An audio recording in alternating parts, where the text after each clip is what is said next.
ઓમ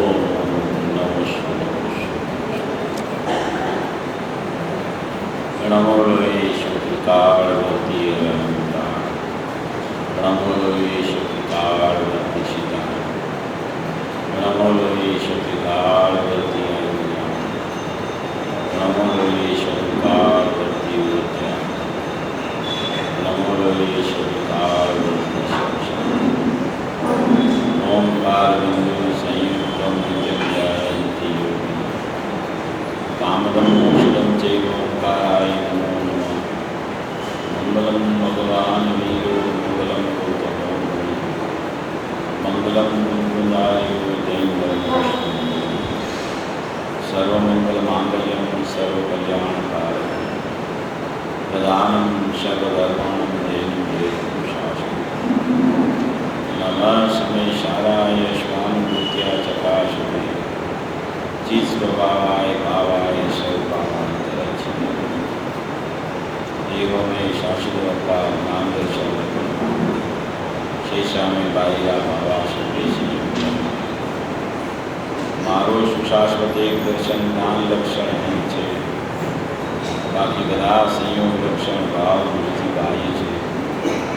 હું એક શુદ્ધ સદારોગી જ્ઞાન દર્શનમય કરે કંઈ અન્ય તે મારું જેની પરમાણ ના કરી તે જાણતો રંગને દ્રવ્યને કરીએ પડે તે જીવ જાણે આત્મને કશું મોકલું નથી. અપ્રમત કે પ્રમત નથી, એક વિનાયક ભાવ છે. એ રીત શુદ્ધ કથાય જે જ્ઞાન જેમને તેમને જ્ઞાન નથી, કારક નથી. જાણે કે કર્મ ધ્રુવ અચલને અનુગમ બધી પામેલી સર્વેશી વર્ણી કહું દેવ સાપ નિજને મોક્ષ પંથે યા અનુભવ તે અને તેમાં જ નિત્ય વિહાર નહીં વિહર. ઓમ શ્રી નમસ્કાર.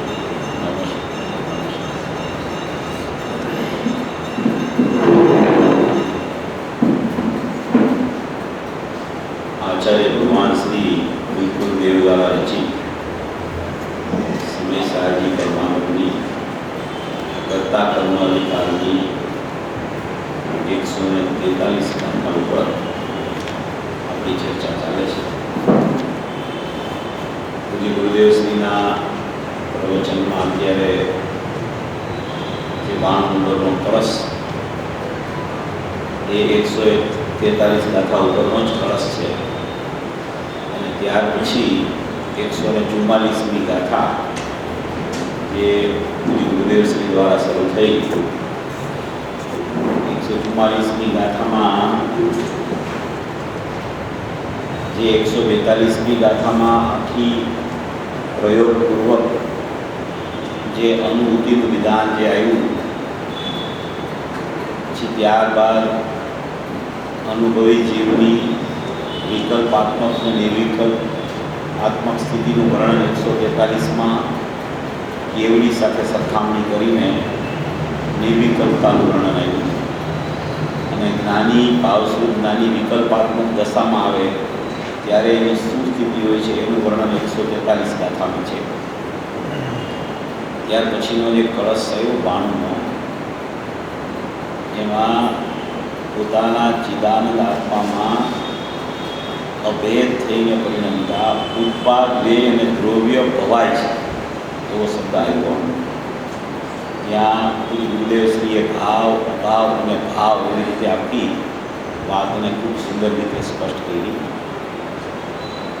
ત્યારબાદ જે 144મી ગાથા આવે છે એમાં ફરીને પાછું અનાદિ મિથ્યા દ્રષ્ટિ જીવ એ કેવી રીતે એનું મિથ્યા દર્શન જાય અને સમ્યક દર્શન અને સમ્યક જ્ઞાન વ્યપદેશ એ વ્યપદેશમ એના ઉપર પૂજ્ય ગુરુદેવશ્રીએ બહુ અડધો કલાક જેવો ખુલાસો પૂજ્ય ગુરુદેવશ્રીનો આવ્યો કે સમ્યક દર્શન ને સમ્યક જ્ઞાન એવા નામની સંજ્ઞા એને કેવી રીતે મળે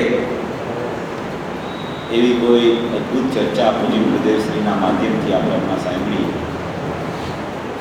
ઇન્દ્રિય અને મન દ્વારા વર્તતી બુદ્ધિઓ શક્તિઓને મર્યાદામાં કેવી રીતે લાવવી, શુદ્ધ જ્ઞાનમાં ચાલતા નયોના વિકલ્પોને કેવી રીતે મર્યાદામાં લાવીને વિકલ્પો છૂટે અને નિર્વિકલ્પતા કેવી રીતે આવે, એવી બધી ચર્ચા પૂજ્ય ગુરુદેવશ્રી દ્વારા હમણાં આપણે સાંભળી.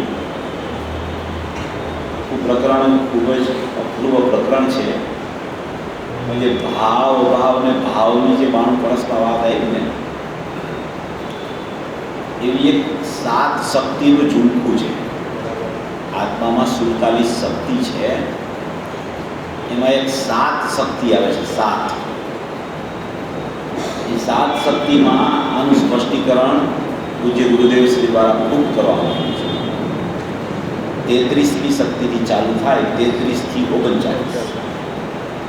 33મી ભાવ શક્તિ આવે, 34મી અભાવ શક્તિ આવે, પછી ભાવ અભાવ શક્તિ આવે, પછી અભાવ ભાવ શક્તિ આવે, પછી ભાવ ભાવ શક્તિ આવે, પછી અભાવ ભાવ શક્તિ આવે, અને પછી પાછી એક 39મી ભાવ શક્તિ.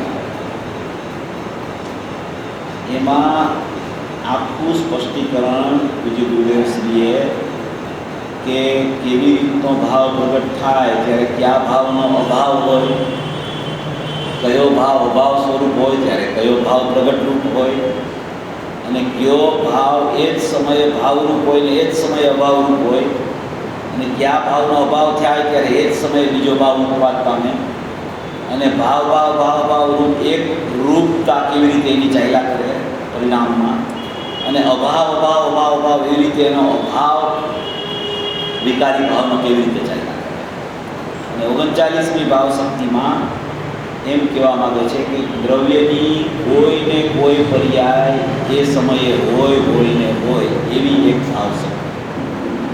એમ કહીને આખી 7 શક્તિનું એક ઝુમખું, ભાવ શક્તિ, અભાવ શક્તિ, ભાવ અભાવ શક્તિ, અભાવ ભાવ શક્તિ, ભાવ ભાવ શક્તિ, અભાવ અભાવ શક્તિ, અને પછી પાછી ભાવ શક્તિ. એમાં આ ઉત્પાદ વ્યય દ્રવ્ય ભવાય છે એનું સ્પષ્ટીકરણ ત્યાં પૂજ્ય ગુરુદેવશ્રીએ ખૂબ જ સુંદર રીતે કહ્યું છે. ઉત્પાદ વ્યય દ્રવ્ય જેને સમજવા હોય વ્યવસ્થિત રીતે, એક તો ત્યાં એ શક્તિઓમાં સમજવા મળે, અને એક પ્રવચન સારનો જ્ઞેય તત્વ પ્રજ્ઞાપન અધિકાર છે, જે 93 ગાથાથી 200 ગાથા સુધીનો છે. પણ એમાં મુખ્યપણે 93 ગાથાથી 114 ગાથા સુધીમાં આખું ઉત્પાદ વ્યય દ્રવ્ય કે ઉત્પાદ વ્યય ધ્રુવનું સ્વરૂપ એમાં આખું જ્ઞેય તત્વ પ્રજ્ઞાપન પ્રવચન સારમાં આવ્યું છે. ખૂબ જ બધી અદ્ભુત ગાથાઓ, અલૌકિક ગાથાઓનું વર્ણન એ જ્ઞેય તત્વ પ્રજ્ઞાપન અધિકારમાં આવેલું છે. આવી ગુરુદેવ એટલું બધું સ્પષ્ટ કરી ગયા છે, કે જો જીવને ગુરુદેવના પ્રવચનો સાંભળે અને જો સમજવાનો ભાવ એને અંદરથી ઉદિત થાય, તો એને એટલું બધું સ્પષ્ટીકરણ મળે કે એને ક્યાંય કોઈને પૂછવું ન પડે. એટલું બધું સ્પષ્ટીકરણ પૂજ્ય ગુરુદેવશ્રી દ્વારા આવી ગયું છે કે પોતે સાક્ષાત જાણે એની વાણી કરતી હોય તો આપણને આમ દિવ્ય ધ્વનિ સાંભળતા હોય ને એવું જ લાગે. એવી મીઠાશથી, એવા સ્પષ્ટીકરણપૂર્વક એની સમજણ આવતી હોય, આપણને સમજણમાં આવે એવું સ્પષ્ટીકરણ કરતા હોય. એટલે એવી કોઈ અપૂર્વ શૈલી છે પૂજ્ય ગુરુદેવશ્રીની. આપણે અહીંયા જે હવે અત્યારે આપણી ગાથા જે પૂરી થઈ ગઈ 142મી, એના ઉપરના કળશો પણ 91 કળશ સુધી આપણું પૂરું થઈ ગઈ છે વાત. હવે 143મી ગાથા આવે છે. ઘણી વિષય વસ્તુ આપણે આમાંથી લેવી જ છે, પણ મૂળ ગાથાથી આપણે શરૂઆત કરી અને એને એકવાર જોઈ લઈ કે જીવ જ્ઞાની થાય, જીવને સમ્યક દર્શનની પ્રાપ્તિ થઈ જાય, ભાવસ્વરૂપ જ્ઞાન એને પ્રગટ થઈ જાય, નયોના વિકલ્પ છોડીને નયોનો વ્યાપાર એને અટકી જાય, નયોના વિકલ્પો રૂપી વ્યાપાર ભાવસ્વરૂપ જ્ઞાનમાં સંયોગક્ષમ જ્ઞાન હોવાથી અનુભવ થતા એ નયોના વિકલ્પ સંબંધી વ્યાપાર અટકે છે, વ્યાપાર બંધ નથી થઈ જતો. એ વ્યાપાર અટકી અને એનું જ્ઞાન મર્યાદામાં આવી જાય છે. જ્ઞાનમાં આત્મસન્મુખતાવાળો અનુભવ જ્યારે ચાલે છે ત્યારે એવી નિર્વિકલ્પ દશાના કાળમાં એનો મનના સંગે ચાલતો વિકલ્પાત્મક જે નયોનો વ્યાપાર એ સમયે અટકી જાય છે, રોકાઈ જાય છે. આપણે લીધું હતું ને કે વસ્તુ વિચાર ધ્યાવતે મન પાવે વિશ્રામ. વસ્તુ સંબંધીનો જ્યારે વિચાર ધ્યાનપૂર્વક અનુભવમાં ચાલે, વિચારને જ્ઞાન કહેવાય. અને એ જ્ઞાનમાં જ્યારે વસ્તુ સ્વરૂપનો વિચાર ચાલે કે વસ્તુ આવી છે, એ વાસ્તવિક વિચાર ચાલે, વિકલ્પોથી રહિત. તો એવો જ્યારે વસ્તુ એટલે કે જ્ઞાન વસ્તુ એટલે કે એ જ્ઞાયક ભાવ વસ્તુ છે, તેનો જે વિચાર ચાલે, વિચાર જ્ઞાનનો પર્યાય છે. એ વિચાર જ્યારે ચાલે મનના સંગથી ભિન્ન, કોઈ પણ પ્રકારના વિકલ્પથી રહિત થઈ અને જ્યારે એવો વિચાર ધારાએની જ્ઞાનમાં આત્મસન્મુખતાપૂર્વક ચાલવા માંડે ત્યારે એને ધ્યાન લાગી જાય. ધર્મની શરૂઆત નિયમથી ધ્યાનના કાળમાં થાય. જ્ઞાન, ધ્યાન, શ્રદ્ધા ત્રણેય એક સમયમાં એક સાથે હોય ત્યારે ખરેખર એને નિર્વિકલ્પ દશાનું પરિણમન ચાલુ થાય. સમ્યક દર્શન, સમ્યક જ્ઞાન અને સ્વરૂપ આચરણ એક દેશ સમ્યક ચારિત્ર એવા વસ્તુ વિચારત ધ્યાવતે મન પાવે વિશ્રામ. મન સંબંધીના વિકલ્પો વિરામ પામી જાય, વિશ્રામ પામી જાય, એનો અભાવ ન થઈ જાય, લબ્ધ થઈ જાય. જ્યાં સુધી નિર્વિકલ્પ દશા ન આવે ત્યાં સુધી મનનો વ્યાપાર ચાલુ હોય અને નિર્વિકલ્પ દશા પ્રગટ ન થઈ હોય ત્યારે એનું જ્ઞાન મન સંબંધી વિકલ્પાત્મક દશામાં જ રમતું હોય. પણ જ્યાં એને પોતાના સ્વભાવનો મહિમા આવે, જ્યાં એને પોતાને ખ્યાલ આવે કે મારું સ્વરૂપ તો વિકલ્પોથી પાર નિર્વિકલ્પ વિજ્ઞાન ગત વસ્તુ માત્ર છે, એવો જ્યાં એને ખ્યાલ આવવા માંડે વિકલ્પ અવસ્થામાં પણ ત્યાં જ એને એક જ્ઞાનની ધારા અંદર ચાલવાનું ચાલુ થઈ જાય. અને એ જ્ઞાનની ધારા ચાલતા ચાલતા આગળ વધે ત્યાં એને જ્ઞાયક સાથે એ ધારા ભેટતા જ અનુભૂતિનો સમ્યક દર્શન, સમ્યક જ્ઞાનનો જન્મ થાય. અને એ જન્મ થતાં મન વિશ્રામ પામી જાય, મનનો વ્યાપાર અટકી જાય, મન મળતું નથી. એ સમયે મન જીવતું હોવા છતાં એ લબ્ધ થઈ જાય છે, લબ્ધ થાય છે અને વ્યાપાર ચાલુ હોય છે. એમાં ફરક શું? તો કે મન જ્યારે હોય છે ત્યારે જ્ઞાનમાં મનના સંગે જે વિચાર ચાલે છે એને વિકલ્પ કહેવામાં આવે છે, એટલે મન ત્યાં જીવતું છે. અને જ્યાં એ જ્ઞાન મનથી વ્યાવૃત થઈ મનનો સંગ છોડી અને જ્ઞાયકના સંગે ચડે છે ત્યારે એ મનની સન્મુખતા જ્ઞાનની નથી, એટલે મનનો વ્યાપાર લબ્ધ થઈ જાય છે. એ વ્યાપાર રૂપ હવે નથી મન, પણ મન છે ખરું, મન છે પણ લબ્ધ થઈ જાય છે. એટલે ઉપયોગાત્મક નથી રહેતું, ઉપયોગાત્મક જ્ઞાનમાં જ્ઞાયક થઈ જાય છે. એટલે અનુભૂતિનો એ સમયે જન્મ થાય છે. પાછી અનુભૂતિમાંથી પાછો ચ્યુત થાય છે જીવ, ત્યારે પાછો મનના સંગે વિકલ્પાત્મક દશાનો જન્મ થાય છે. આને એમ કહેવાય કે ભાવસુખ જ્ઞાનમાં અનુભવ થયા પછી પણ વિકલ્પ આવે તો પણ જ્ઞાની જરાય તેમાં મૂંઝાતો નથી, કારણ કે તેને શ્રુત જ્ઞાન હતું એ ભાવ શ્રુત રૂપે પરિણમ્યું છે. એને પોતાનું અહમ, પોતાની ચૈતન્ય વસ્તુ, ચિદઘન વસ્તુ, જ્ઞાનાનંદ સ્વરૂપી વસ્તુ એમાં સ્થપાઈ ગયું છે. એટલે મનનો સંગ એટલે કે મન તરફનું વલણ છૂટી જાય છે, મન તરફનું લક્ષ છૂટી જાય છે. ત્યાં મન તરફનું લક્ષ છૂટીને જ્ઞાયક તરફ લક્ષ જાય છે, એટલે એને અતિન્દ્રિય આનંદનો સ્વાદ આવે છે. એને ભાવશ્રુત જ્ઞાની કહેવામાં આવે છે. મન પાવે વિશ્રામ, રસ સ્વાદત સુખ ઉપજે, અનુભવ યાકો નામ.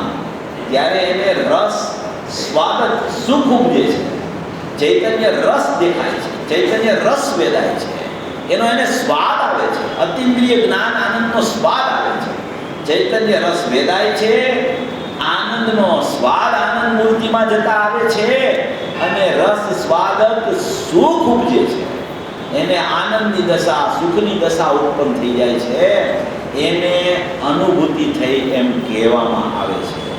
એવી ભાવશ્રુત જ્ઞાનમાં અનુભૂતિ થાય એવો ભાવશ્રુત જ્ઞાની અને કેવડી, એમાં અંતર ક્યાં પડે છે, ક્યાં બે સરખા છે અને કેવી રીતે એમાં અંતર પડે છે, કયા કાળે એ બે સરખા છે અને કયા કાળે એમાં ફેરફાર છે, ભિન્નતા જોવા મળે છે, તેનું તાદૃશ વર્ણન આ 143મી ગાથામાં એ કેવડી ભગવાન સાથે ભાવશ્રુત જ્ઞાનીને સરખાવી અને અહીંયા કરવામાં આવ્યું છે.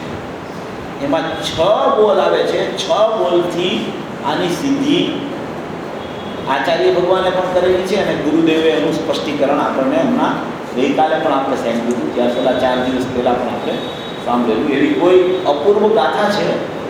એમાં કહે છે કે પક્ષાતિક્રાંતનું, પક્ષને ઓળંગી ગયેલાનું શું સ્વરૂપ છે એ પક્ષના ઉત્તર રૂપ ગાથા હવે કહે છે. પક્ષાતિક્રાંતનું સ્વરૂપ, પક્ષથી જીવ અતિક્રાંત થઈ જાય છે. પક્ષ જ્યાં ચાલતો હતો એ નૈ પક્ષ કક્ષામ, હમણાં આવ્યું ને નૈ પક્ષ કક્ષામ કળશમાં આવ્યું. અશોકભાઈ કાલ કહેતા હતા કે એ નૈ પક્ષની ભૂમિ છે, એ વિકલ્પની ભૂમિ જેવી છે કે એ ભૂમિમાં વિકલ્પ જ હોય, એ ભૂમિમાં જ્ઞાન ન હોય. કે એ નૈ પક્ષ કક્ષા, નૈ પક્ષની જે કક્ષા વિકલ્પની ભૂમિ છે, એ વિકલ્પની ભૂમિ છે, એ વિકલ્પ જ હોય. ત્યાં વિકલ્પનો કરતા વિકલ્પ, વિકલ્પનો આશ્રય વિકલ્પ, વિકલ્પનું કર્મ વિકલ્પ, વિકલ્પનું કારણ વિકલ્પ, વિકલ્પનું કરણ, સંપ્રદાન, અપાદાન, અધિકરણ, બધું વિકલ્પનું વિકલ્પમાં. એ વિકલ્પની ભૂમિ જ વિકલ્પ, વિકલ્પનો આધાર વિકલ્પ. જ્ઞાન અને જ્ઞાયકને બિલકુલ વિકલ્પ સાથે સંબંધ નહીં. એવી કોઈ વિકલ્પની ભૂમિ નહીં પક્ષ કક્ષા એમ કીધું.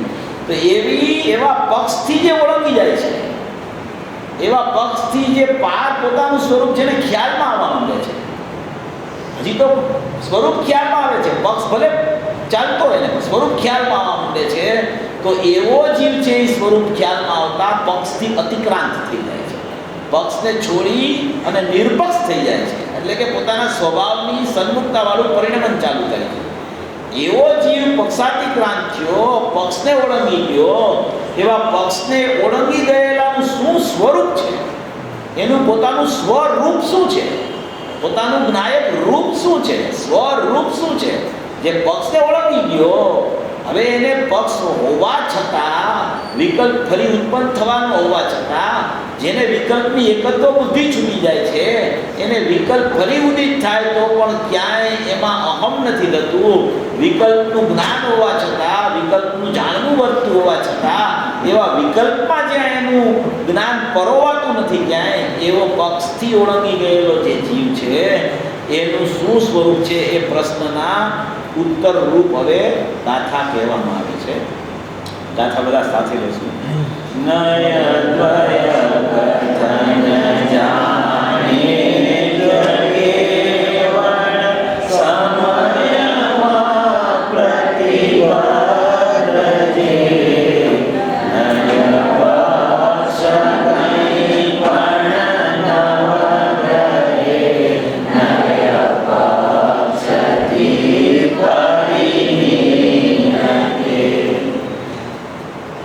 ગાથા છે કે નૈ પક્ષથી રહિત જીવ સમયથી પ્રતિબદ્ધ થયો થકો.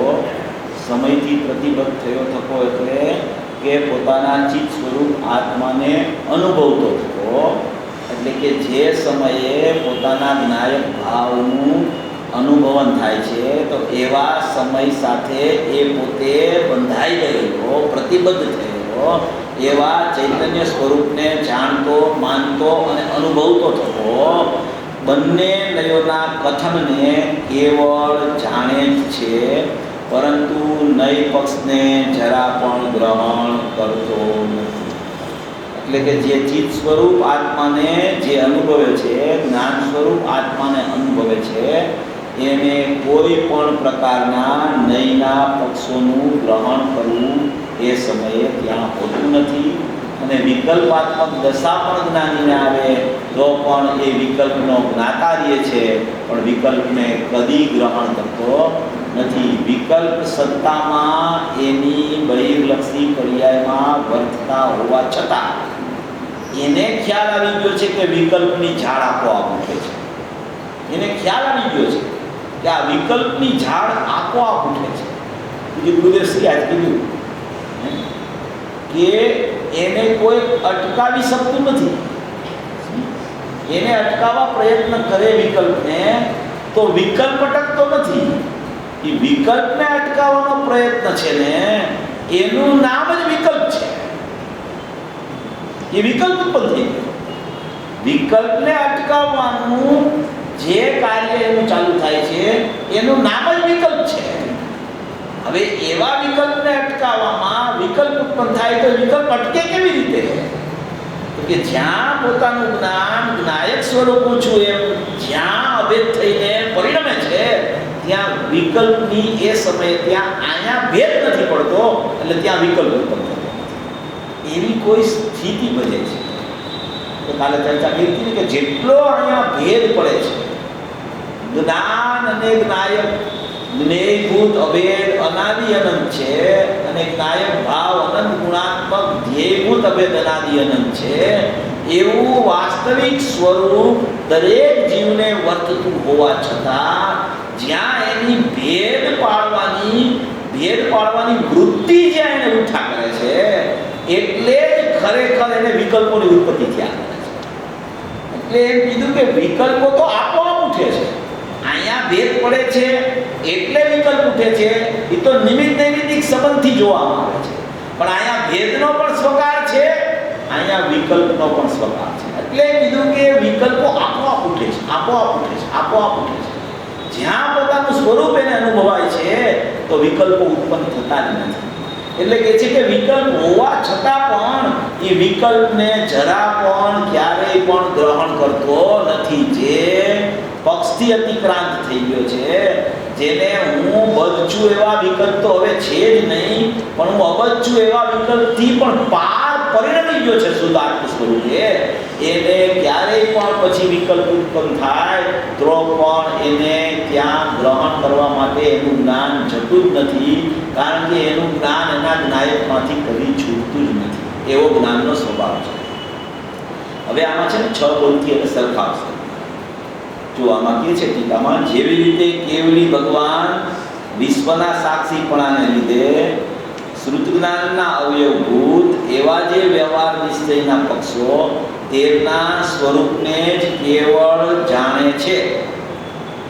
કેવલી ભગવાનનું સ્વરૂપ તો એવું થઈ ગયું છે કારણ કે પરિપૂર્ણ પોતાના આત્મ સ્વભાવમાં લવલીન છે. ક્યાંય પણ એને ભેદ નથી પડતો, વિકલ્પ નથી હોતો. એટલે જે લોકાલોકનું જેમ એનામાં જ્ઞાન વર્તે છે એવી જ રીતે નયોના સ્વરૂપના પક્ષો જે જીવને ચાલતા હોય અથવા પૂર્વે પોતાને ચાલી ગયા હોય એવા જ્ઞાન રૂપ જ કેવળી ભગવાન સદાય પરિણમતા હોય છે. એ કદી પણ એને જ્ઞાન અને જ્ઞાયકનો ભેદ જ પડતો નથી. માટે એને કોઈ વિકલ્પની ઉત્પત્તિ થતી નથી. પણ સામેવાળા જીવોને નયોના પક્ષરૂપી વિકલ્પ ચાલતા હોય કે પોતાની પૂર્વ દશાઓમાં નયોના પક્ષોરૂપી વિકલ્પ હોય, એનું જેમ લોકાલોકનું જ્ઞાન એને વર્તે એમ સામેવાળા જીવોનું જ્ઞાન વર્તે, 6 દ્રવ્યોનું જ્ઞાન વર્તે, એમ પોતાની પૂર્વ પર્યાયોનું જ્ઞાન એને પોતાને વર્તે છે. પણ એનું માત્ર જ્ઞાતા દ્રષ્ટાપણું જાણવું દેખવું એવા સ્વભાવ રૂપ જ નિરંતર પરિણમતા હોય છે. એટલે કે એ સદાય વિશ્વના સાક્ષી પણ રહે છે. ક્યારેય એમાં પોતાનું કર્તૃત્વ જોડતા નથી. કારણ કે અકર્તા સ્વભાવમાં એની દ્રષ્ટિ જ્ઞાનને લીનતા પરિપૂર્ણપણે અભેદ થઈ ગઈ છે. માટે ક્યારેય પણ એને એવા વિકલ્પો થતા નથી, સદાય સાક્ષી રહે છે. શ્રુત જ્ઞાનના અવયવભૂત એવા જે નિશ્ચયના વ્યવહારના પક્ષો તેમના સ્વરૂપને પણ કેવળ જાણે જ છે. પરંતુ નિરંતર પ્રકાશમાન સહજ વિમલ સકળ કેવળ જ્ઞાન વડે સદા પોતે જ વિજ્ઞાન ઘન થયા હોઈને શ્રુત જ્ઞાનની ભૂમિકાના અતિક્રાંતપણા વડે શ્રુત અર્થાત શ્રુત જ્ઞાનની ભૂમિકાને ઓળંગી ગયા હોવાને લીધે શ્રુત જ્ઞાનની ભૂમિકા એની જે હતી ને, શ્રુત જ્ઞાન છે ને, સમ્યક દર્શન થાય ત્યારથી ચોથા ગુણસ્થાનથી 12મા ગુણસ્થાન સુધી એને ક્ષયોપસમ જ્ઞાન અને ભાવશ્રુત જ્ઞાન કહેવામાં આવે. ચોથું ગુણસ્થાન ચાલુ થાય ત્યારથી ભાવશ્રુત જ્ઞાન પ્રગટ થાય તો એ 12મા ગુણસ્થાન સુધી ભાવશ્રુત જ્ઞાન હોય. અને પછી 13મા ગુણસ્થાને જ્યારે એ કેવડી થઈ જાય ત્યારે એને સાઈ જ્ઞાન એટલે કે કેવળ જ્ઞાન પ્રગટ થયું એમ કહેવામાં આવે. જ્ઞાનના બે ભેદ હોય, એક ક્ષયોપસમ જ્ઞાન અને એક સાઈ જ્ઞાન.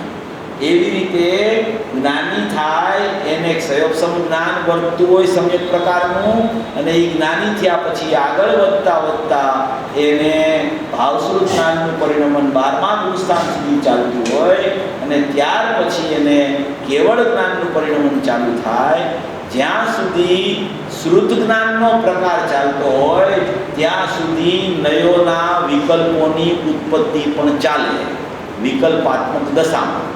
કેવળ જ્ઞાન થાય તો કેવળ જ્ઞાનમાં નય ન હોય, મતિ અવધિ અને મન પર્યાયમાં નય ન હોય. એટલે કે મતિશ્રુત અવધિ મન પર્યાય કેવળ એવા 5 જ્ઞાનના ભેદ હોય, એમાં માત્ર શ્રુત જ્ઞાનમાં જ નય હોય, અને મતિ જ્ઞાન, અવધિ જ્ઞાન, મન પર્યાય જ્ઞાન કે કેવળ જ્ઞાન એમાં નયો કોઈ દિવસ હોય નહીં. માટે ચોથા ગુણસ્થાનથી 12મા ગુણસ્થાન સુધીની જે દશા જ્ઞાનીની ચાલે એમાં એને વિકલ્પ નિર્વિકલ્પ, વિકલ્પ નિર્વિકલ્પ, વિકલ્પ નિર્વિકલ્પ એવી સ્થિતિ ચાલ્યા કરતી હોય, એટલા માટે એને શ્રુત જ્ઞાન કહેવામાં આવે. અને એટલે જ શ્રુત જ્ઞાનમાં નયોના વિકલ્પોની ઉત્પત્તિ થયા કરે. એવું 4 થી 12 ગુણસ્થાન સુધીનું સ્વરૂપ છે. અને આગળનું સ્વરૂપ જે છે મિથ્યા દ્રષ્ટિનું પહેલું ગુણસ્થાન, તો એમાં તો મતિશ્રુત જ્ઞાન એને સમ્યક પ્રકારે નથી હોતા, પણ એને મતિશ્રુત જ્ઞાનનું પરિણમન ચાલતું હોય છે. એનો વિષય આખો 144ની ગાથામાં આવશે. ત્યારે આપણે મતિ જ્ઞાન કોને કહેવાય, શ્રુત જ્ઞાન કોને કહેવાય, એ બધો વિષય ત્યારે એમાં લેશું. ગુરુદેવે આજે લીધો છે મતિ જ્ઞાનને આત્મસન્મુખ કરીને શ્રુત જ્ઞાનમાં વિકલ્પોની પરિપાટી છોડીને એ મનના સંગે વર્તે છે, મતિ જ્ઞાન મનની ઇન્દ્રિય સંગે વર્તે છે, ક્યુ જ્ઞાન કાર્યરત હોય છે, ક્યુ જ્ઞાન લબ્ધ થઈ જાય છે, ક્યુ જ્ઞાન ઉપયોગાત્મક થાય છે. એ બધો વિસ્તાર 144ની ગાથામાં ખૂબ સુંદર આવ્યો છે. ખૂબ એટલે ખૂબ સુંદર.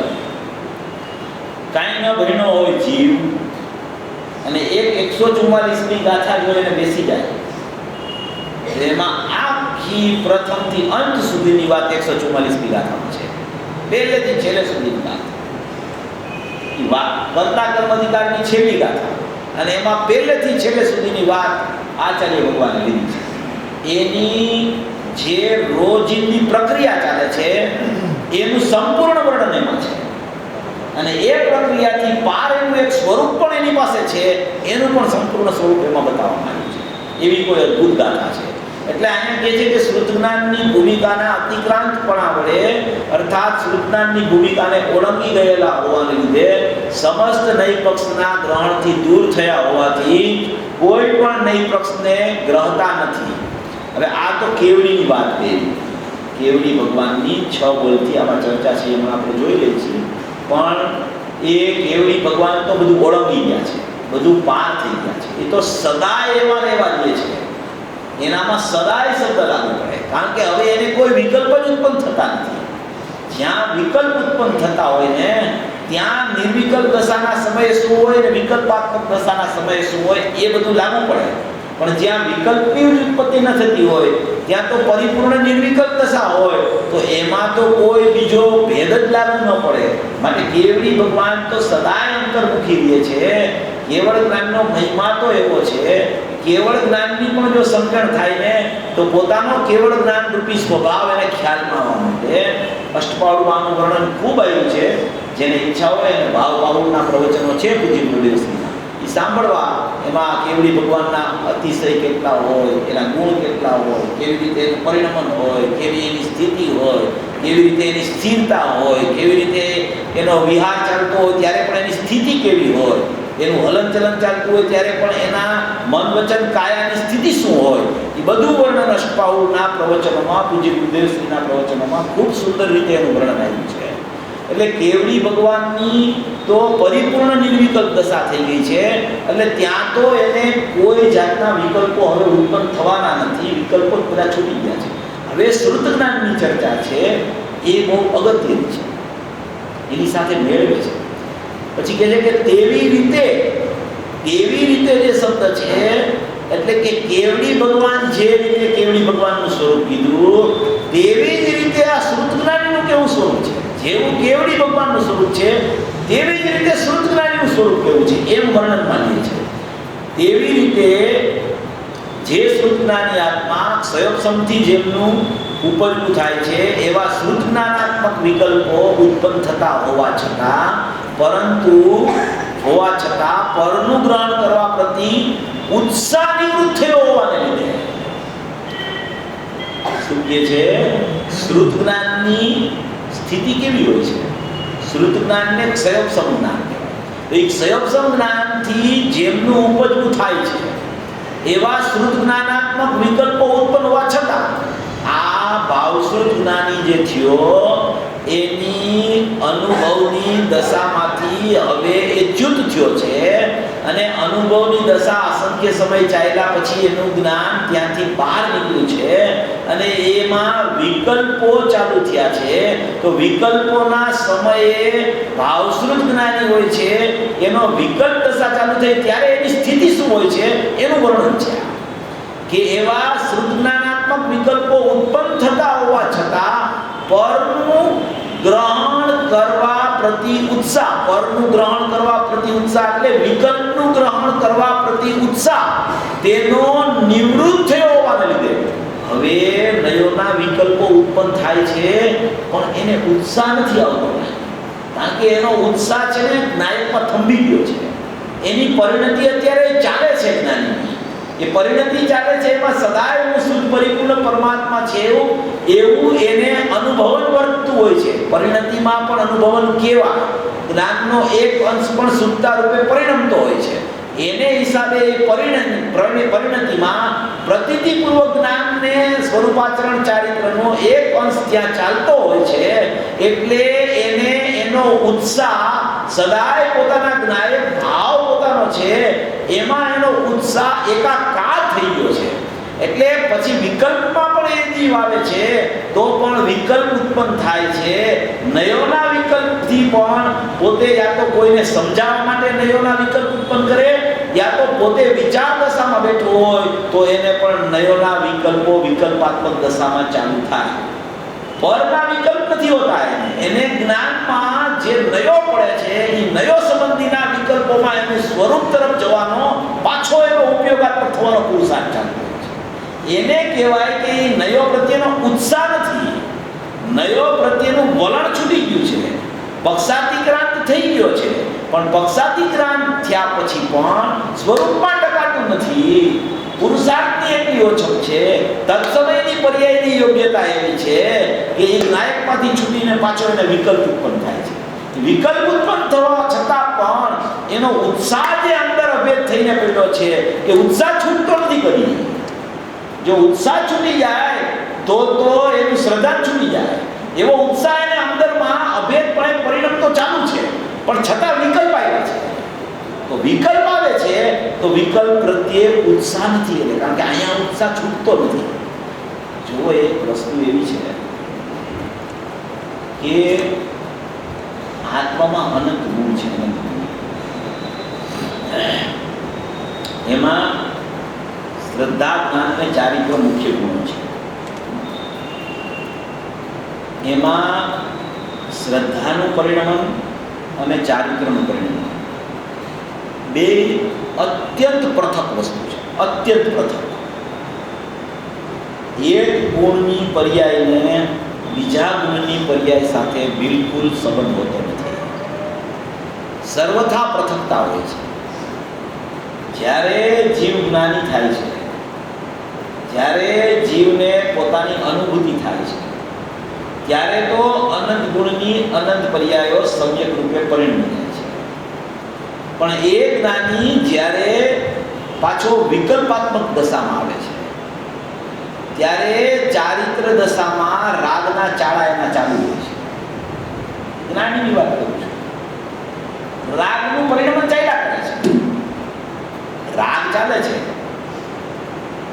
જોનાર અજ્ઞાની છે એ જ્ઞાનીના ચારિત્રનું વિપરીત પરિણામ દેખાય છે એની આંખથી. હવે એ જ્ઞાની છે, એ જ્ઞાની તો પોતાની જ્ઞાન આંખથી પોતાના જ્ઞાનને જોતો હોય છે, એની પ્રતીતિ હવે થઈ ગઈ છે. ચારિત્રની ગમે તેટલી અસ્થિરતાજન્ય દશા જ્ઞાનીને ચાલતી હોય છતાં એમાં શ્રદ્ધાને ક્યારેય વચક આવતું નથી. એવું શ્રદ્ધાનું પરિણામ સદાય અવૈધ રૂપે ચાલતું હોય છે. ચારિત્રનો ગુણ જુદું કામ કરતો હોય અને શ્રદ્ધા અંદર જુદી કામ કરતી હોય છે. બહારથી જોનારાને જ્ઞાનીનું બહારનું પરિણામ દેખાય છે.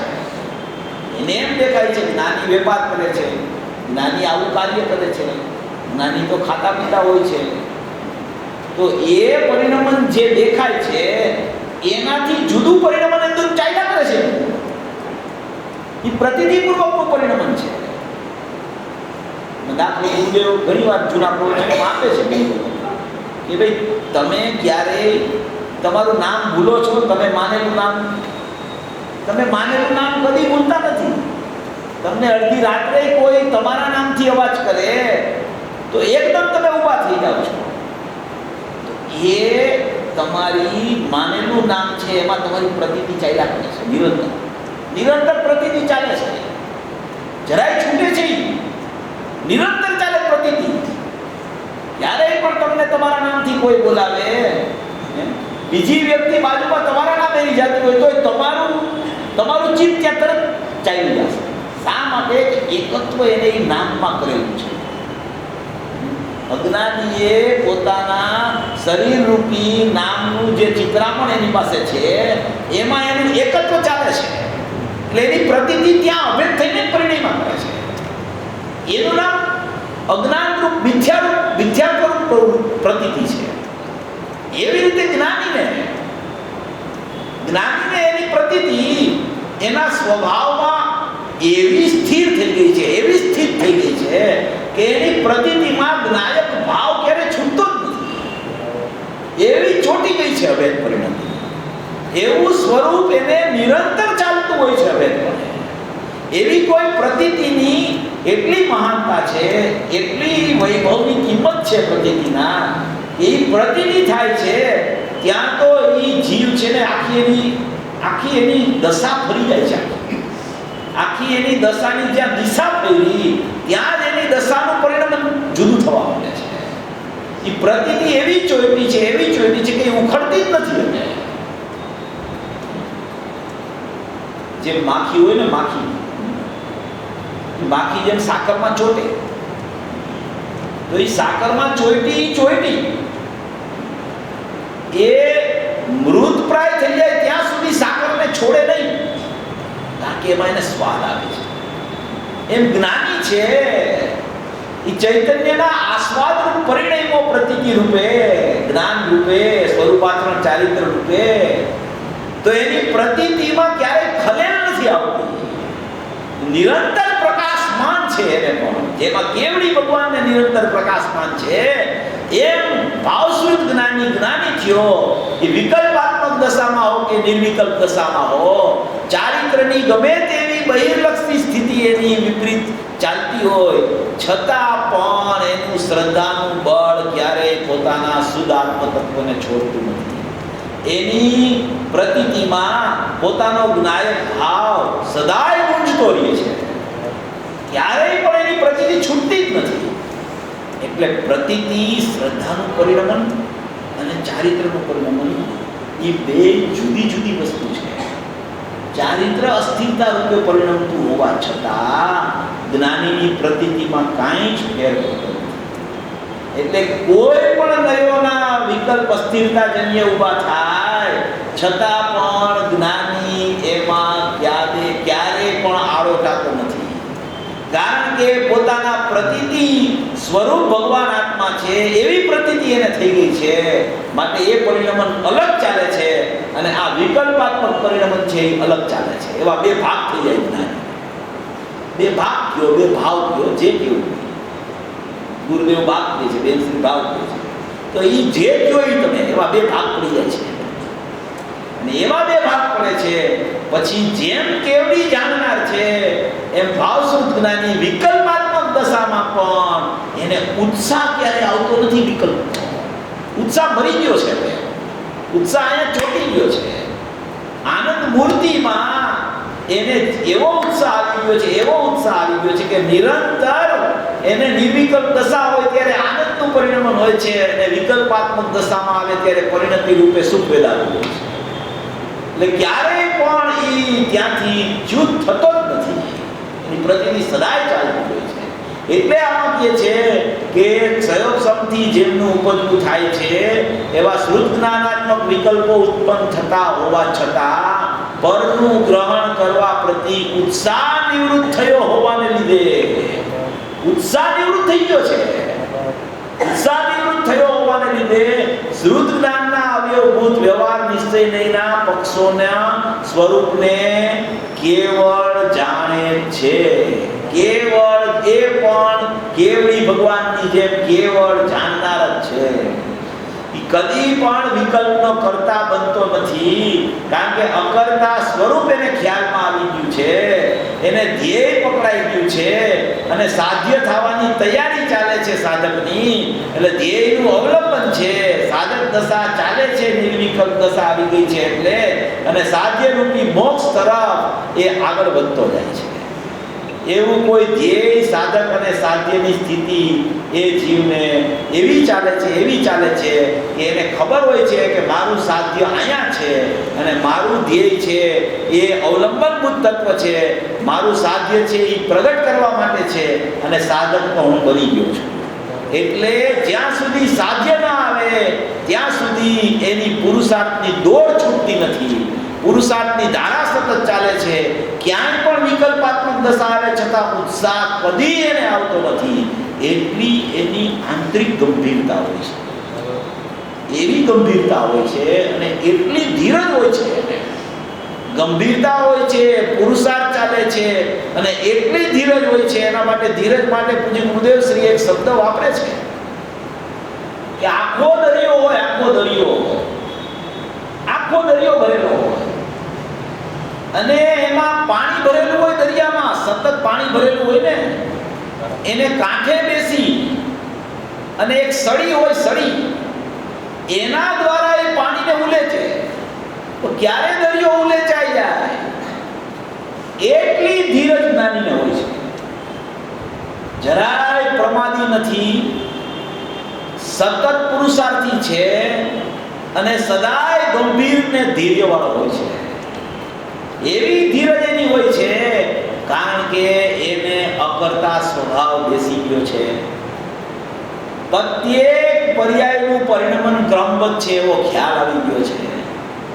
એ બધી ક્રમબદ્ધ પર્યાયો અંદર યોગ્યતા રૂપે શક્તિમાં પડેલી છે એ એને ખબર પડી ગઈ છે. ત્રિકાળી નાયક અકર્તા સ્વભાવ ઉપરથી એનું વલણ ક્યારેય છૂટતું નથી. એટલે એટલો ધીરજવાન હોય છે, એટલો એની ધીરજ હોય છે કે આખા દરિયાનું પાણી એક એક સળીના બિંદુ આવે એમાં માત્ર પાણીનું એટલી ધીરજથી આગળ વધતો હોય છે. સતા ઉદ્યમી સતત હોય છે, પ્રમાદી બિલકુલ નથી હોતો. એવી રીતે પોતાના સ્વરૂપનો જ્ઞાતા થયો, પોતાના સ્વરૂપનો જ્ઞાતા થયો ત્યારે દ્રવ્ય, ગુણ, પર્યાય, વિકલ્પ બધાનો ભેદાભેદ, બધાનો એક જ્ઞાતા પણ જ પરિણમ્યો હોય છે. બધું જાણવું વર્તતું હોવા છતાં ક્યાંય એક વિષય ઉપર લક્ષ કરીને વિકલ્પને જાણતો નથી. ક્યારે વિકલ્પનું જ્ઞાન વર્તે છે પણ એનો વિષય એક નાયક છે. વિકલ્પ ખ્યાલમાં આવે છે, વિકલ્પનું જ્ઞાન થાય છે, છતાં એક તરફ વિકલ્પ તરફ જ એનું જ્ઞાન વર્તતું નથી. એનું જ્ઞાન સદાય એક તરફી નાયક તરફ વર્તે છે. એવી જ્ઞાન શ્રદ્ધાની મૈત્રીપૂર્વક એનું જ્ઞાન પરિણમતું હોય છે, એની શ્રદ્ધા પરિણમતી હોય છે, એની સ્વરૂપાચરણ લીનતા પરિણમતી હોય છે, એટલી ધીરજપૂર્વક આગળ વધતું હોય છે. એટલે કે છે કે શ્રુત જ્ઞાનના અવયવભૂત વ્યવહાર નિશ્ચય પક્ષોના સ્વરૂપને જ કેવળ જાણે છે, પરંતુ અતિ તીક્ષ્ણ જ્ઞાન દ્રષ્ટિથી, તીક્ષ્ણ જ્ઞાન દ્રષ્ટિ એવી જ્ઞાનની એની તીક્ષ્ણતા થઈ ગઈ છે. જેમ પેન્સિલ હોય ને એની જેમ તમે અણી કાઢો તો એ અણી કેવી તીક્ષ્ણ થઈ જાય કે એનાથી મરોડદાર અક્ષર કરી શકે, એવી એની તીક્ષ્ણતા થઈ ગઈ છે જ્ઞાનની કે એ તીક્ષ્ણતામાં બધું છેદી ભેદીને એક લોકમાં એક ઉપર એની તીક્ષ્ણતા ચોટી ગઈ છે. એવી જ્ઞાનપૂર્વકની દ્રષ્ટિ ચાલે છે, જ્ઞાનપૂર્વક દ્રષ્ટિ ચાલે છે, જ્ઞાનપૂર્વક દ્રષ્ટિ ચાલે છે. એટલી તીક્ષ્ણતા અને વેધકતા જ્ઞાનમાં છે કે એ કોઈ પણ પરિબળોને સ્વીકાર્યા વગર પોતાના એકલા ચૈતન્ય સ્વરૂપ તરફ જ એનું વલણ થાય છે. ત્યાં જ એનું તીક્ષ્ણપણું ચાલે છે. એવું જ્ઞાન એનું થઈ ગયું છે તીક્ષ્ણ કે એ જ્ઞાનની સાથે દ્રષ્ટિ પણ એવી રીતે ત્યાં ચોટેલી રહે છે. એટલે કે જે તીક્ષ્ણ જ્ઞાન દ્રષ્ટિથી ગ્રહવામાં આવેલા એવી તીક્ષ્ણ જ્ઞાન દ્રષ્ટિ થઈ ગઈ છે, એનાથી આત્માને ગ્રહે છે, એનાથી સ્વરૂપને પામે છે, એવી સ્વરૂપની સંપદાને નિહાળે છે. એવું કોઈ ભાવસ્વરૂપ જ્ઞાનીનું સ્વરૂપ છે. કેવળી ભગવાનનું સ્વરૂપ તો અલૌકિક છે, પણ જે ભાવસ્વરૂપ જ્ઞાની અનુભવી થયો એ પણ અનુભવના કાળે કેવળી જેવો છે.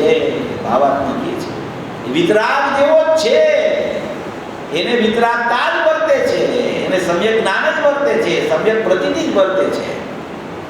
એટલે કે છે કે અતિ તીક્ષ્ણ જ્ઞાન દ્રષ્ટિથી ગ્રહવામાં આવેલા નિર્મળ નિત્ય ઉદિત ચિન્મય સમયથી પ્રતિબદ્ધપણા વડે અર્થાત ચૈતન્યમય આત્માના અનુભવ વખતે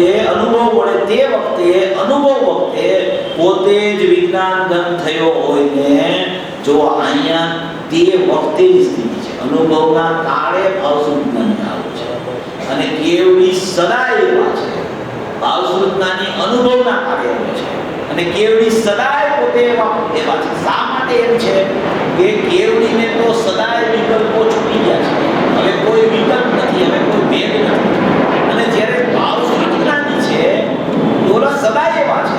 ભાવસ્વરૂપ જ્ઞાની છે કે જે સમયે અનુભવ એને થાય છે એ સમયે એને પણ કોઈ વિકલ્પ કે ભેદ હોતા નથી. માટે એ સમયે એ કેવડી જેવો જ ખરેખર છે. કોઈ પણ વિકલ્પ કે કોઈ પણ ભેદરૂપી પરિણમન જ્ઞાની થાય ત્યારે ખરેખર શ્રુત જ્ઞાનમાં ભાવસ્વરૂપ જ્ઞાનમાં પણ ચાલતું નથી. એટલે કેવડી જેવો જ છે. જ્યાં એક સમયનો અનુભવ થયો, જ્યાં એની પ્રતીતિ થઈ નાયકની, ત્યાં કેવડી જેવો થઈ જાય છે. કેટલી પ્રતીતિની કિંમત છે, સમ્યક દર્શનની કેટલી કિંમત છે, એ ભાષામાં વર્ણન ન કરી શકાય એવી કોઈ કિંમત છે. જે જાણે એ માને અને જે વેદે એને ખબર પડે કે ભાઈ સમ્યક દર્શનનું સ્વરૂપ આવું છે. ને જે અવેદન તરફ જાય, અવેદનનું શ્રદ્ધા જ્ઞાન કરે, એને વેદન આવે અને એ વેદન આવે ત્યારે અવેદનનું જ્ઞાન ખરેખર સાચું કહેવાય. ત્યારે ખબર પડે કે હું ખરેખર અવેદક છું, ખરેખર અકારક છું, ખરેખર અભોગતા છું, ખરેખર અકર્તા છું. એવો એને ખ્યાલ ક્યારે આવે? વેદન પૂર્વક એને ખબર પડે ઓહો હું તો આવો જ છું, હું તો અવેદક જ હતો. વેદન તો પર્યાયમાં આવે છે, પણ પર્યાયમાં વેદન આવે એ અવેદનને ભેટીને આવે છે ત્યારે કોઈ પણ પ્રકારના ભેદ વિકલ્પો ત્યાં હોતા નથી. તો એમ પણ કહેવાય કે આત્માનું વેદન આવ્યું, આત્મિક વેદન આવ્યું, એમ પણ એને કહી શકાય. એમ કરીને કહે છે કે જ્ઞાન તીક્ષ્ણ જ્ઞાન દ્રષ્ટિથી ગ્રહવામાં આવેલા નિર્મળ નિત્ય ઉદિત ચિન્મય સમયથી પ્રતિબદ્ધપણા વડે અર્થાત ચૈતન્યમય આત્માના અનુભવ વડે અનુભવ વખતે પોતે જ વિજ્ઞાન ગંધ થયો હોય ને શ્રુત જ્ઞાનાત્મક સમસ્ત અંતર્જલ અને બહિર્જલ રૂપ વિકલ્પોની ભૂમિકાના અતિક્રાંતપણા વડે સમસ્ત નૈપક્ષના ગ્રહણથી દૂર થયો હોવાથી કોઈ પણ નૈપક્ષને ગ્રહતો નથી. તે આત્મા પરમાત્મા એટલે ભાવશ્રુત જ્ઞાની ખરેખર વિકલ્પોથી સમસ્ત વિકલ્પોથી અતિ પર પરમાત્મા જ્ઞાનાત્મા પ્રત્યેક જ્યોતિ અને આત્મખ્યાતિ રૂપ અનુભૂતિ માત્ર સમયસાર છે.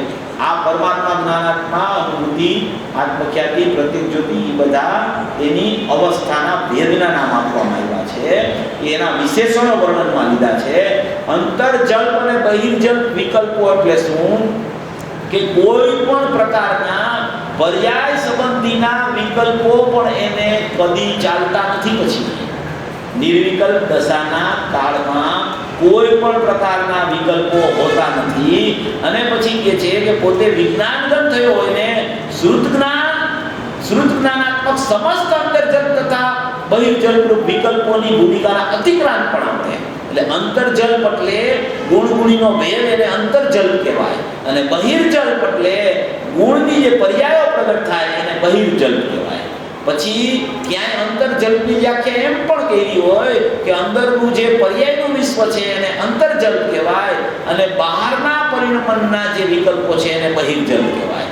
પણ જો તમે અંદરથી વિચાર કરો તો ગુણગુણીના ભેદો છે એને અંતર્જલ્પ કહેવાય અને એની પર્યાયોનું પરિણમન છે એને બહિર્જલ્પ કહેવાય. એટલે એ જે જ્ઞાની થાય છે એને અંતરના ગુણભેદ રૂપી વિકલ્પો અને પર્યાય સંબંધીના વિકલ્પો છૂટી જાય છે. એવો પોતે વિજ્ઞાન ઘન થઈ ગયો છે. એવો વિજ્ઞાન ઘન થયો હોવાને કારણે એને શ્રુત જ્ઞાન રૂપી અંતર્જલ્પ કે બહિર્જલ્પ વિકલ્પો પણ એની અતિક્રાંતપણાની ભૂમિકા જ્યારે આવે છે ત્યારે સમસ્ત નૈપક્ષના ગ્રહણથી દૂર થઈ જાય છે. કોઈ પણ નૈપક્ષને ગ્રહણતો નથી. તે આત્મા ખરેખર સમસ્ત વિકલ્પોથી અતિ પર પરમાત્મા જ્ઞાનાત્મા પ્રત્યેક જ્યોતિ અને આત્મખ્યાતિ રૂપ અનુભૂતિ માત્ર સમયસાર છે. જો પૂજ્ય ગુરુદેવ શ્રીયામાં આ પેજ નંબર 435 ઉપર 6 બોલ છે એનું વર્ણન આવ્યું છે. તો આમાં છે એ આપણે જરા જોઈ લઈએ. જે ભાવાર્થ પણ છે એનો ભાવાર્થમાં આખું બહિરાત્મા અંતરાત્મા અને પરમાત્મા જે આપણે કાલે લીધું હતું એનો આખો ખુલાસો આ ભાવાર્થમાં આવ્યો છે. જો આ 435 પેજ ઉપર છે એમાં વચ્ચે છે પેરેગ્રાફમાં એકડો કરેલો છે. જેવી રીતે કેવડી ભગવાન વિશ્વના સાક્ષીપણાને લીધે એ પહેલો બોલ છે તેવી રીતે જે શ્રુતજ્ઞાની આત્મા કેવડી ભગવાન વિશ્વના સાક્ષી બને છે. શ્રુતજ્ઞાની આત્મા સયોપસમથી જેમનું ઉપજવું થાય એવા શ્રુતજ્ઞાનાત્મક વિકલ્પ ઉત્પન્ન થતા હોવા છતાં પરનું ગ્રહણ કરવા પ્રત્યે ઉત્સાહ નિવૃત્ત થયો છે. આ કેવડી આને શ્રુતજ્ઞાનીને સરખાવે છે. કેવડી ભગવાન સદાય વિશ્વના સાક્ષી પણ છે. શ્રુતજ્ઞાનીને ઉત્સાહ નિવૃત્ત થયો છે. પછી કે જે શ્રુતજ્ઞાનના અવયવભૂત એવા જે નિશ્ચય વ્યવહાર નિશ્ચય પક્ષો તેમના સ્વરૂપને જ કેવળ જાણે છે અને શ્રુતજ્ઞાનના અવયવભૂત કેવળ વ્યવહાર નિશ્ચય પક્ષ નય પક્ષોના સ્વરૂપને જ કેવળ જાણે છે. ઓલામાં માત્ર જાણવું છે. કેવડી ભગવાન માત્ર જાણે છે કારણ કે અહીંયા નયના પક્ષો જ નથી. અને શ્રુતજ્ઞાની જે પ્રકારના પક્ષો પણ એને ચાલતા હોય કે ચાલ્યા ગયા હોય કે ચાલવાના હોય એવા નયોના સ્વરૂપનો પણ એ સમયે એ જ્ઞાતા રહે છે. એ સમયે એમ કહે છે. પછી કહે છે કે પરંતુ નિરંતર પ્રકાશમાન સહજ વિમળ સકળ કેવળ જ્ઞાન મળે. અહીંયા તો સહજ વિમળ સકળ કેવળ જ્ઞાન મળે છે અને આને અતિ તીક્ષ્ણ જ્ઞાન દ્રષ્ટિથી કેવડીમાં શું છે કે નિરંતર સકળ વિમળ પ્રકાશમાન એમાં નિરંતરતા છે, સદાય છે અને આને તીક્ષ્ણ જ્ઞાન દ્રષ્ટિથી ગ્રહવામાં આવેલા નિર્મળ નિત્ય ઉદિત જે આપણે હમણાં જોઈ લીધું એ વાત છે. ત્યાં ચોથામાં છે સદા પોતે જ વિજ્ઞાન ધન થયો હોય. કેવડી ભગવાન સદા પોતે વિજ્ઞાન ધન થઈ ગયા છે અને શ્રુતજ્ઞાની તે વખતે વિજ્ઞાન ધન થયો છે. શ્રુતજ્ઞાની છે એ તે વખતે વિજ્ઞાન ધન થયો હોય. પાંચમો બોલ છે શ્રુતજ્ઞાનની ભૂમિકાના અતિક્રાંતપણા મળે. શ્રુતજ્ઞાનની ભૂમિકા કેવડી ભગવાન ઓળંગી ગયા છે, ત્યાંથી પાર થઈ ગયા છે, અતિક્રાંત થઈ ગયા છે. હવે એને શ્રુતજ્ઞાન નથી, હવે એને કેવળ જ્ઞાન પ્રગટ થઈ ગયું છે અને શ્રુતજ્ઞાની છે એને શ્રુતજ્ઞાનાત્મક સમસ્ત અંતર્જલ્પ અને બહિર્જલ્પ વિકલ્પોની ભૂમિકાનું અતિક્રાંત પણ થઈ ગયું છે. અંતર્જલ્પના વિકલ્પ અને બહિર્જલ્પના વિકલ્પો તે સમયે અનુભવના સમયે ત્યાં હોતા નથી. એ તે સમય અને સદા બસ એનું નામ ખરેખર સરખામણી છે. કેવડી ભગવાનને સદાય આવવું હોય છે, ભાવ શ્રુતજ્ઞાનીને તે સમયે આવવું હોય છે. અને છઠ્ઠો બોલ છે કે શ્રુતજ્ઞાનની ભૂમિકાને ઓળંગી ગયા હોવાને લીધે સમસ્ત નય પક્ષના ગ્રહણથી દૂર થયા હોવાથી એ કેવડી અને અહીંયા શ્રુતનાની કોઈ પણ નય પક્ષને ગ્રહતા નથી, એ એનો છઠ્ઠો બોલ છે. ઓલા સમસ્ત નયો પક્ષોથી પાર થઈ ગયા છે અને આ એના અનુભવના કાળમાં કોઈ પણ નય પક્ષને ગ્રહણ કરતો નથી. એવી રીતે 6 બોલથી કેવડી ભગવાન સાથે ભાવશ્રુતનાનીને સરખાવી. એટલે એમાં કહેવાનું તાત્પર્ય એમ, ત્યાં સંબોધન આ બધું કરવાનું તાત્પર્ય એમ છે કે તને કેવડી ભગવાનનો મહિમા આવે છે, તારે મોક્ષ પ્રગટ કરવો છે, કેવળ જ્ઞાન પ્રગટ કરવું છે, સિદ્ધ દશામાં જવું છે, તો એ તો તારો વિચાર સાચો છે. પણ અત્યારે અહીંથી તું મોક્ષમાં ન જઈ શકતો. તારી તત્સમયની યોગ્યતા એવી ન હોય કે તારો આ કાળમાં પંચમ કાળમાં જન્મ થઈ ગયો એટલે તારી એવી યોગ્યતા નથી કે તું મોક્ષમાં જઈ શકાય. તો મોક્ષમાં ન જઈ શકતો, કેવળ જ્ઞાન પ્રગટ ન કરી શકતો, તો ભાવશ્રુત જ્ઞાન તો તું આ કાળે પ્રગટ કરી શકસ. અને ભાવશ્રુત જ્ઞાન કેવું છે કે કેવડી જેવું છે, તો એ પુરુષાર્થ તું કર, એવું શ્રદ્ધાન તું તારા આત્માનું કર, એવા રૂપે તું પરિણમવાનો પ્રયાસ કર. એટલા માટે આચાર્ય ભગવાને આ પંચમ કાળના આચાર્ય, પંચમ કાળના શ્રોતાને સંબોધન કરે છે કે તું કેવળ જ્ઞાનની રાહ જોતો નહીં, અને કેવળ જ્ઞાન અત્યારે નથી એટલે પુરુષાર્થની મંદતા કરતો નહીં. તું એવો પુરુષાર્થ ઉપાડજે કે કેવળ જ્ઞાન સ્વરૂપી મારો ભગવાન આત્મા મારી પાસે બિરાજમાન છે. જો મને એનું લક્ષ અને એનું ધ્યાન લાગશે, એની શ્રદ્ધા થશે, તો મને હમણાં આ કાળમાં કેવડીને સ્વાદ આવે છે એવો સ્વાદ આવવાનો છે. તો મને તો એમ જ લાગશે કે મારી જ્યાં સમ્યક પર્યાય પ્રગટ થઈ તો હું તો કેવડી જ થઈ ગયો, કેવડી જ થઈ ગયો.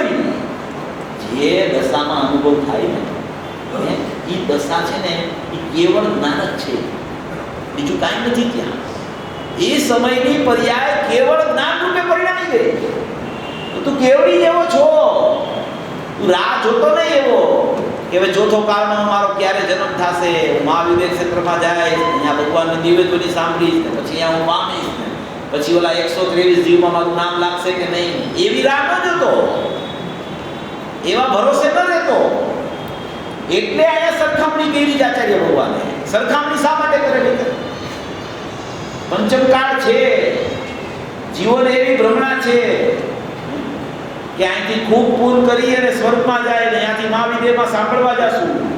સાક્ષાત સિમંદર ભગવાન ગુરુદેવજીએ અનંતવાર સમોસરણમાં જીવ જઈ આવ્યો. અનંતવાર, 1-2 વાર, અસંખ્ય વાર નહીં, અનંતવાર.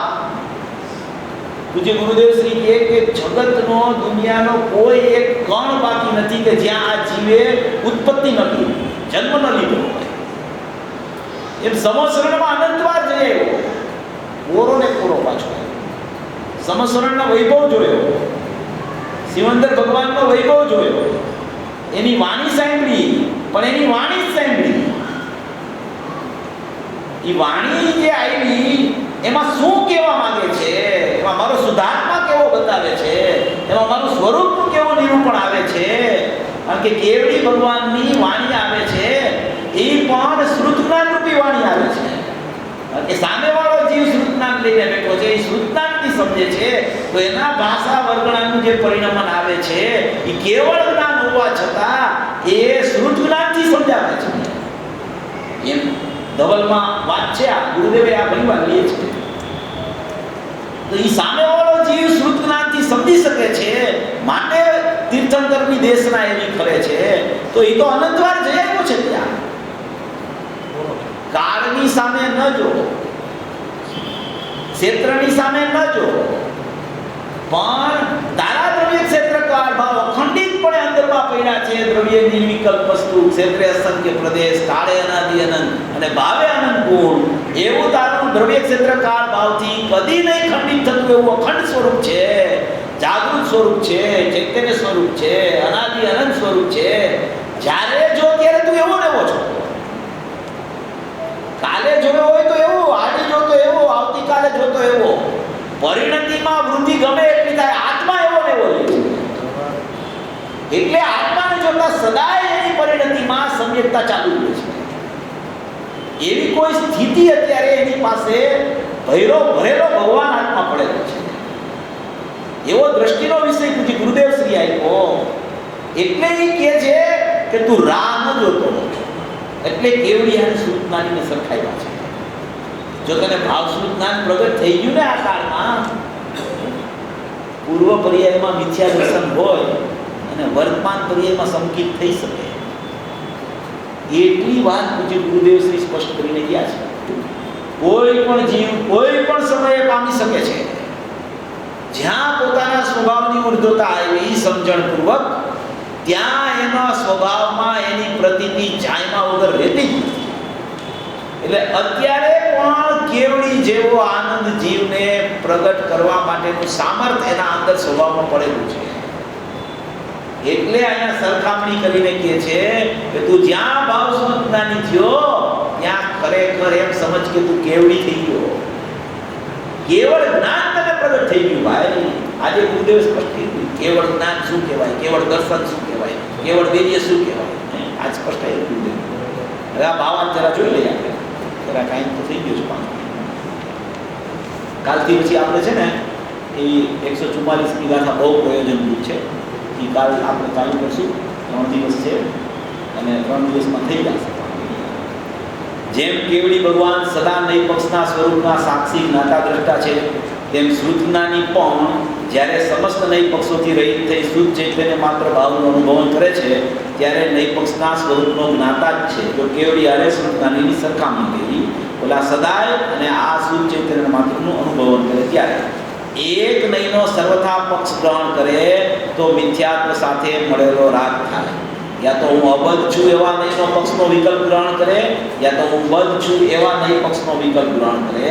એવા વિકલ્પ સાથે એકત્વ કરે તો મિથ્યાત્વ સહિતનો રાગ જન્મ લે.